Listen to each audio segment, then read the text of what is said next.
Primavera De Filippi is a permanent researcher at the CERSA, Université Paris II, a faculty associate at the Berkman-Klein Center for Internet.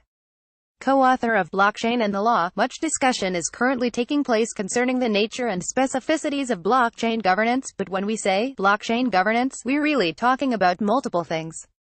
Well, people often use the term to describe the mechanism by which the underlying protocol of a blockchain-based network can be modified or updated. In terms of both on-chain and off-chain governance, we focus here on a much broader question. What are the various elements or forces that influence the governance of blockchain-based networks or applications? Harvard professor Lawrence Lessig identifies 4 different forces that influence behavior: law, social norms, markets, and architecture, i.e., technical infrastructure or code. In doing so, he underlines the fact that we cannot focus solely on the rules specifically designed to govern or regulate one particular individual. Rather, we need to take a larger ecosystemic approach, looking at various forces that influence that individual. Accordingly, when it comes to promoting or precluding certain behaviors, we might choose to directly regulate individuals via the legal system or indirectly regulate them through one of the other 3 forces: markets, social norms, and architecture.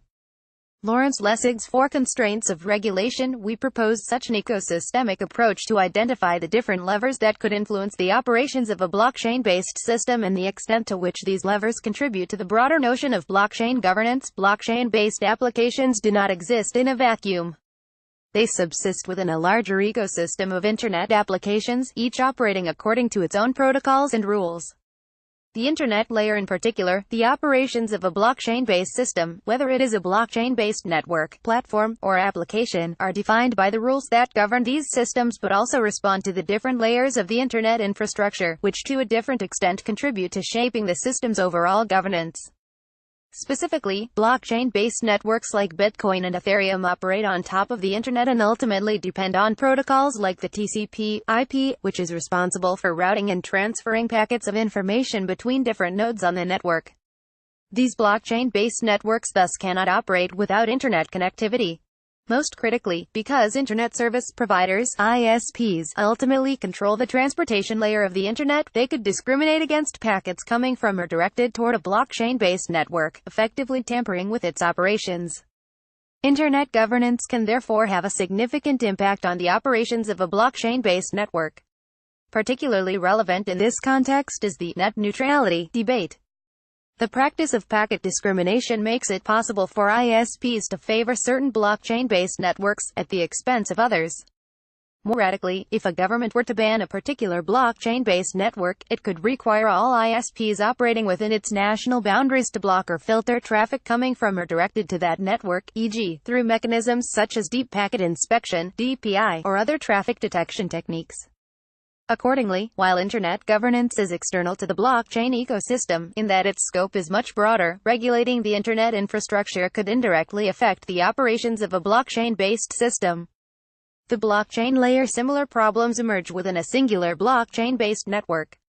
While ISPs are responsible for routing packets through the Internet, according to specific protocols, e.g., TCP, IP and BGP, miners on a blockchain-based network are responsible for validating and recording transactions into the underlying blockchain, according to a particular protocol, e.g., the Bitcoin protocol, consensus algorithm and fork choice, e.g., Bitcoin's proof-of-work protocol stipulates that miners should always add to the longest chain, as defined by the amount of hashing power required to compute the chain. Today, this task of processing transactions is driven mostly by an economic incentive system, whereby the higher the transaction fees paid to the network, the greater the chance for these transactions to be included into the next block. But transaction fees and mining rewards, albeit a fundamental incentive for miners, are not the only factors that might influence the behavior of miners. Other levers might come into play, stemming from the outside of the blockchain infrastructure. For instance, markets. What would prevent a large mining pool from entering into an off-chain agreement with third parties, in order to speed up the inclusion of certain transactions at the expense of others? Social norms. Could miners collectively agree that specific transactions coming from or directed towards a criminal decentralized application will not be processed into a block? Laws. Could regulators stipulate that all miners located in particular jurisdictions are prohibited from validating transactions pertaining to a specific DApp or account? architecture. Might the Great Firewall of China be constructed to limit the ability of miners in China to handle larger blocks? These external forces, existing beyond the control of any given blockchain-based application, could force radical consequences over the operations of that particular dApp.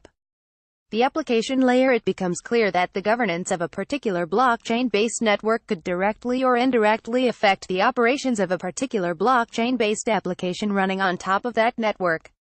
Even if dApps can be designed to be completely autonomous in the sense that no single party has the power to control or influence their operations, they remain affected by the operations of the underlying blockchain network and the specific set of protocols that establish its modus operandi. The governance of a blockchain-based network could be leveraged towards censoring some of the transactions directed to these dApps, or even altering their operations by modifying their code through a hard fork. This is precisely what happened after the DAO hack, when 3.6 million Ether were drained from the DAO's account due to a code vulnerability. The Ethereum community responded by intervening with a coordinated action to modify the Ethereum blockchain protocol. By transferring funds from the DAO to another smart contract, a mechanism was provided for returning the siphoned funds back to the original owners. This extreme remedy has been heavily criticized. Some saw it as a betrayal of the immutability and incorruptibility of the Ethereum blockchain, i.e., the code is law paradigm. The multi-layered governance stack of blockchain-based applications. Going deeper into the stack, there are the various blockchain-based platforms on top of which people can deploy their own dApps. Some dApps sit directly on top of a blockchain-based network. For example, Gnosis is implemented as smart contracts on the Ethereum blockchain. Others are deployed on top of a dApps framework such as DAOstack, which implements its own protocols for creating and maintaining dApps. While most decentralized blockchain-based applications come with their own sets of rules, they also depend and therefore must follow the rules of the platform on which they operate. This may give rise to two distinct types of problems. One is that if there is a flaw in one of these smart contract platforms, the flaw will affect all blockchain-based applications that rely on the platform.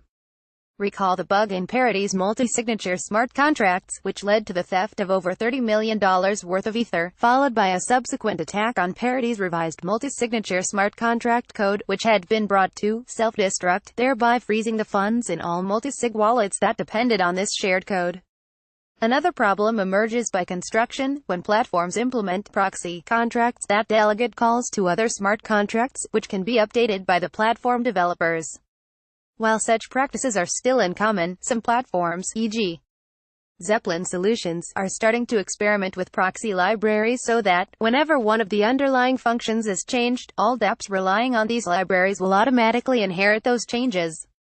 While this provides many benefits in terms of flexibility and upgradability, such a design can be problematic to the extent that it relies on a trusted authority, i.e., the smart contract platform operator, that could arbitrarily influence the operations of these so-called decentralized applications. Note that the DAOstack framework does not actually provide such a feature. The set of smart contracts provided by the framework, once deployed, cannot be arbitrarily changed by the platform operators. While DAOstack might, over time, offer a series of upgrades to some of the platform's smart contracts, these upgrades cannot be automatically implemented without the consent of the platform's users. With this in mind, we might reframe our understanding of blockchain governance to include not only the rules specifically meant to regulate the operations of a particular blockchain-based network or application, but also the rules that contribute to regulating the underlying infrastructure on which these blockchain-based systems operate, which themselves operate on top of another infrastructure, and so on. As the saying goes, it is turtles all the way down. Island image via Shutterstock. Spring De Filippi text-to-speech function is limited to 200 characters. The leader in blockchain news, CoinDesk is a media outlet that strives for the highest journalistic standards and abides by a strict set of editorial policies. CoinDesk is an independent operating subsidiary of Digital Currency Group, which invests in cryptocurrencies and blockchain startups.